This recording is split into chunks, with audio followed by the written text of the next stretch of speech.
Union সমাজকর্মীর আবেদন কিভাবে করতে হবে সেটা আজকে বিস্তারিত দেখিয়ে দিব। সমাজসেবা অধীনে আপনারা যারা ইউনিয়ন সমাজকর্মী পদে আবেদনটা কিভাবে করতে হয় সেটা শিখতে চান, আজকের সম্পূর্ণ ভিডিওতে আমরা দেখিয়ে দিব। সেজন্য আমাদের পুরো ভিডিও জুড়ে আমাদের সঙ্গে থাকতে হবে। তাহলে হচ্ছে আপনারা সমাজকর্মী এবং সমাজসেবা অধিদপ্তর অন্যান্য যে আবেদনগুলো সেগুলো কিভাবে করতে হবে আপনারা বিস্তারিত দেখতে পারবেন। তো আমরা চলে যাচ্ছি আজকের মূল ভিডিওতে। মূল ভিডিও শুরু করার আগে আপনাদেরকে বলবো, আপনারা যারা দেশে বা বিদেশে চাকরির জন্য দক্ষতা উন্নয়ন সার্টিফিকেট গুলো গ্রহণ করতে চান, যেমন computer, electrical, electronics, house wiring, housekeeping ইত্যাদি, এই ক্যাটাগরির প্রচুর কোর্স ওয়েবসাইটে দেওয়া আছে। কোর্সগুলো করে আপনারা খুব সহজেই অনলাইন ভেরিফাইড সার্টিফিকেট গুলো গ্রহণ করতে পারেন। তো এই সার্টিফিকেট গুলো অনলাইন ভেরিফাইড হওয়ায় আপনারা দেশে বা বিদেশে যে কোনো জায়গায় চাকরির জন্য ব্যবহার করতে পারেন। চলে যাচ্ছি আমরা আমাদের সমাজকর্মী ইউনিয়ন আবেদনের মূল ভিডিওতে।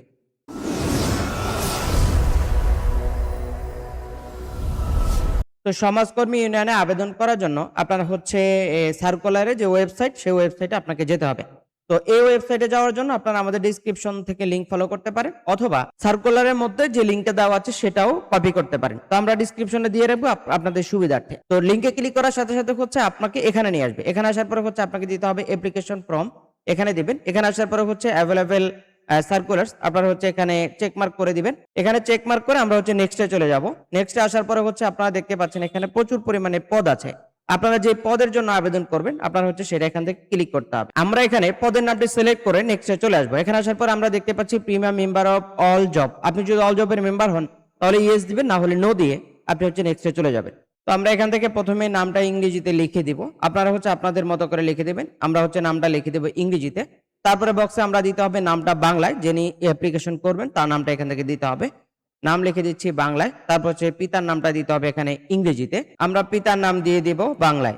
একইভাবে আমরা মায়ের নামটা দিয়ে দিব ইংরেজি এবং হচ্ছে বাংলা। তো আমরা হচ্ছে এখান থেকে জন্ম তারিখ, ন্যাশনালিটি অটোমেটিক ধরা থাকবে। তারপর হচ্ছে আমরা রিলিজিয়নটা ধরবো, তারপর জেন্ডার ধরবো। এখান থেকে হচ্ছে ন্যাশনাল আইডি কার্ডটা যদি থাকে আইডি কার্ডটা ইয়েস দিবেন, আর যদি না থাকে তাহলে আইডি কার্ড নো দিয়ে দিবেন, এবং জন্ম নিবন্ধনটা ইয়েস দিবেন। মানে হচ্ছে যে কোনো একটা দেওয়া বাধ্যতামূলক, জন্ম নিবন্ধন অথবা আইডি কার্ড, আপনার যেটাই থাকে আপনি সেটা ইয়েস দিয়ে তারপর হচ্ছে বাকি তথ্যগুলো বসিয়ে দিবেন। আমরা হচ্ছে এখান থেকে কি করব, আমরা আইডি কার্ডের নাম্বারটা বসিয়ে দিব। এরপর হচ্ছে আমরা বার্থ রেজিস্ট্রেশন নো দিয়ে দিব। তারপরে হচ্ছে আপনারা এখান থেকে পাসপোর্ট আইডি থাকলে দিবেন, না থাকলে নো। ম্যারিটাল স্ট্যাটাস এখান থেকে লিখে দিবেন। আমরা হচ্ছে এখান থেকে ম্যারিটাল স্ট্যাটাসটা লিখে দিচ্ছি। এরপর হচ্ছে আমরা দেখতে পাচ্ছি মোবাইল নাম্বার কনফার্ম করতে হবে। যারা ম্যারিটাল স্ট্যাটাস ম্যারিড দেবেন অবশ্যই এখানে স্পোজ নামটা লিখে দিতে হবে, আর যাদের স্পোজ নাম নেই অর্থাৎ যারা সিঙ্গেল তাদেরটা খালি থাকবে। তো আমরা মোবাইল নাম্বারটা এখান থেকে লিখতে হবে। মোবাইল নাম্বারটা কনফার্ম করতে হবে দুইবারে। আমরা হচ্ছে এখান থেকে মোবাইল নাম্বারটা লিখে দিব, এবং নিচের বক্সে আপনি হচ্ছে একই মোবাইল নাম্বার দুইবার লিখতে হবে, যার মানে হচ্ছে কনফার্ম করতে হবে যে আপনার মোবাইল নাম্বার। এরপর হচ্ছে আপনার জিমেল অ্যাড্রেসটা এখানে লিখে দিতে হবে। যদি কোটা থাকে ইয়েস দিবেন, না থাকলে নট অ্যাপ্লিকেবল দিয়ে দিবেন। ডিপার্টমেন্টাল স্ট্যাটাস থাকলে দিবেন, না থাকলে নট অ্যাপ্লিকেবল দিয়ে দিবেন। এরপরে হচ্ছে এখানে দিতে হবে কি কেয়ার অফ, অর্থাৎ আপনার অভিভাবকের যে নাম সেটা এখান থেকে দিতে হবে। তো আমরা এখান থেকে অভিভাবকের নাম দিয়ে দিব। তারপর হচ্ছে আপনাকে দিতে হবে ভিলেজ, রোড অথবা হাউস অথবা ফ্ল্যাট নাম্বার নাম দিয়ে দিতে হবে। তারপর হচ্ছে আমরা ডিস্ট্রিক্ট, এরপর হচ্ছে আমরা ধরবো উপজেলা, এরপর হচ্ছে আমরা ধরছি হচ্ছে পোস্ট অফিস। আমরা এখান থেকে পোস্ট অফিসটা লিখে দিব। আপনারা আপনাদের মতো করে সঠিক যে তথ্য সেগুলো লিখে দিতে হবে। আমরা হচ্ছে এরপরে কোথায় চলে যাব, পোস্ট অফিসের পরে হচ্ছে পোস্ট কোড এখান থেকে বসাইতে হবে। আমরা পোস্ট অফিস এবং পোস্ট কোড এখান থেকে বসিয়ে দিব। প্রেজেন্ট এবং পার্মানেন্ট অ্যাড্রেস সেম হয় তাহলে হচ্ছে আমরা এখান থেকে সেম এজ প্রেজেন্ট অ্যাড্রেস এখানে আমরা চেক মার্ক করে দিব। সাথে সাথে হচ্ছে প্রেজেন্ট পার্মানেন্ট অ্যাড্রেস সেম হয়ে যাবে। আর তারপর হচ্ছে আমরা নিচের দিকে চলে যাব। এখানে আসার পর হচ্ছে আমাদেরকে দিতে হবে এসএসসি। তো এসএসসি হচ্ছে এসএসসি হলে এসএসসি, দাখিল হলে দাখিল যেটাই হবে সেটা দিবেন, অথবা ভোকেশনাল হলে সেটাও সিলেক্ট করতে হবে। তো আমরা হচ্ছে এখান থেকে প্রথমে হচ্ছে ধরলাম, তারপর হচ্ছে এখান থেকে আমরা রোল নাম্বারটা বসাবো। এরপর হচ্ছে আমরা এখান থেকে সাবজেক্ট গ্রুপটা এখান থেকে দিয়ে দিতে হবে। আমরা হচ্ছে এখান থেকে রোলটা বসিয়ে দিব। এরপর হচ্ছে আমরা এখান থেকে গ্রুপটা নির্বাচন করব, বোর্ড নির্বাচন করব, রেজাল্ট নির্বাচন করতে হবে। আমাদের রেজাল্ট যেটা আসবে আমরা সেটা এখান থেকে লিখে দিতে হবে। তো এরপরে হচ্ছে আমরা নিচে চলে আসবো, কত সনে আমরা পাস করেছি সেটা এখান থেকে দিতে হবে। আমরা এখান থেকে বসিয়ে দিব। তারপর হচ্ছে আমরা নিচের দিকে চলে আসবো, এইচএসসি অথবা আলিম আপনার যেটা হয় সেটা দিবেন। এরপর হচ্ছে আমাদেরকে দিতে হবে এইচএসসি রোল নাম্বার। তো রোল নাম্বারটা আমরা বসিয়ে দিব। এরপর হচ্ছে আমাদেরকে দিতে হবে সাবজেক্ট অফ গ্রুপ, মানে আপনি কোন গ্রুপ থেকে পাস করেছেন সেটা, সায়েন্স, আর্টস, কমার্স যার যেটা হয় সেটা হচ্ছে আপনারা দিয়ে দিবেন। তো আমরা এখান থেকে রোল নাম্বারটা লিখে দিলাম। তারপর হচ্ছে এখান থেকে গ্রুপটা ধরতে হবে, আমরা হচ্ছে গ্রুপ ধরে দিব। তারপর হচ্ছে বোর্ড ধরে দিব এখান থেকে। এরপর হচ্ছে রেজাল্ট আপনাকে দিতে হবে। রেজাল্টটা এখান থেকে আউট অফ 5 হতে পারে, 4 হতে পারে। বিশেষ করে যারা টেকনিক্যাল বোর্ডে তাদের হচ্ছে আউট অফ 4 হয়ে থাকে, আপনারা হচ্ছে সেভাবে দিবেন।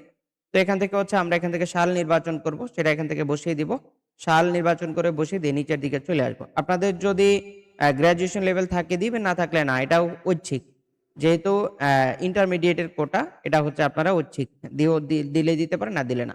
এরপর হচ্ছে আমরা এখান থেকে ভ্যালিডেশন কোডটা দিয়ে দিব, ভেরিফিকেশন কোড চেক মার্ক করবো, সাবমিট অপশনে চলে যাব। সাবমিট করার সাথে সাথে সেভ দিতে পারেন এবং হচ্ছে আপনার সকল তথ্যগুলো একসাথে দেখাবে। এখান থেকে হচ্ছে আপনার ছবি এবং আপনার স্বাক্ষর আপলোড করতে হবে। চুজ ফাইলে ক্লিক করলাম, ছবিটি আপলোড করে দিলাম, চুজ ফাইলে ক্লিক করলাম, স্বাক্ষরটি আপলোড করে দিলাম, চেক মার্ক করব, সাবমিট অপশনে আমরা ক্লিক করব। তবে তার আগে আমাদের সকল ইনফরমেশন আমরা দেখে নিব, যাতে কোথাও কোনো ভুল না হয়। আমরা হচ্ছে সাবমিট অপশনে ক্লিক করব। সাবমিট করার সাথে সাথে হচ্ছে আমাদের আবেদনটি সাবমিট হয়ে যাবে এবং আমরা নিচে চলে আসব। ডাউনলোড অপশনে ক্লিক করার সাথে সাথে হচ্ছে আমাদের আবেদনটা ডাউনলোড হয়ে যাবে। এই ছিল সমাজসেবা অফিসে আপনারা যারা আবেদন করবেন আবেদন প্রক্রিয়া। আর আপনাদেরকে বলবো, আপনারা যারা দেশে অথবা বিদেশে চাকরির জন্য দক্ষতা উন্নয়ন সার্টিফিকেট গুলো গ্রহণ করতে চান, যেমন computer, electrical, electronics, house wiring, housekeeping ইত্যাদি, এই ক্যাটাগরি প্রচুর কোর্স ওয়েবসাইটে দেওয়া আছে। কোর্সগুলো করে আপনারা খুব সহজেই অনলাইন ভেরিফাইড সার্টিফিকেট গুলো গ্রহণ করতে পারেন। আর এই সার্টিফিকেট গুলো অনলাইন ভেরিফাইড হওয়ায় দেশে বা বিদেশে যে কোনো জায়গায় চাকরির জন্য ব্যবহারযোগ্য। তো আমরা চলে যাচ্ছি আজকের মতো। দেখা হচ্ছে আমাদের পরবর্তী কোনো আপডেট ভিডিওতে। আসসালামু আলাইকুম।